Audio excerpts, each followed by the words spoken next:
Saya ingin bicara soal ketakutan akan penolakan hari ini. Penolakan itu kuat. Dan ketika Anda takut ditolak, itu bisa benar-benar melumpuhkan.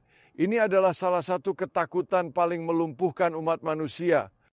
Dan Yesus menyediakan obat yang tepat untuk ketakutan itu. Lihatlah, Yesus sendiri ditolak.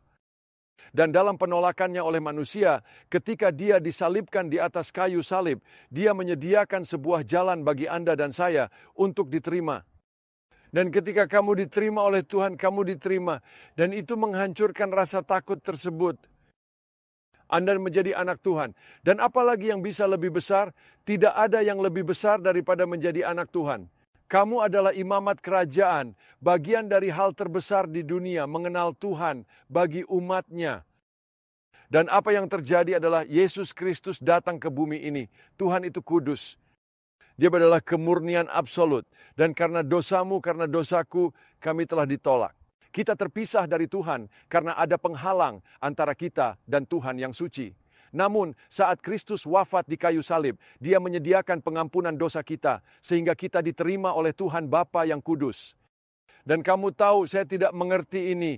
Ini karena anugerah, hanya oleh kasih dan anugerah Tuhan kita diterima, bukan karena apa yang telah kita lakukan, tetapi karena Yesus Kristus dan apa yang telah dia lakukan. Dia menanggung hukuman untuk dosa-dosa kita. Dalam penolakannya, kita menemukan penerimaan yang sungguh mendalam.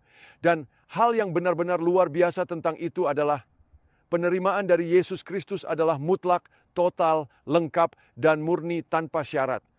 Dan jadi hari ini, saya adalah anak Tuhan. Hari ini, saya menjadi bagian dari apa yang Tuhan lakukan di dunia ini. Kerajaannya, imamat kerajaannya.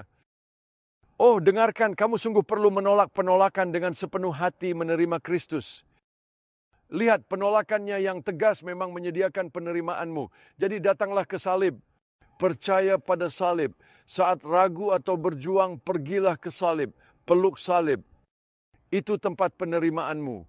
Bertahun-tahun lalu, ada pendeta hebat G. Campbell Morgan yang melamar berbicara di mimbar dan ditolak.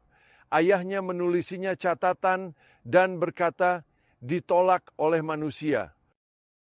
Diterima oleh surga. Dan tahukah kamu apa? Itu yang benar-benar penting. Bukan masalah apakah manusia menerima kita, tetapi apakah Tuhan telah menerima kita. Dan melalui Kristus kita diterima.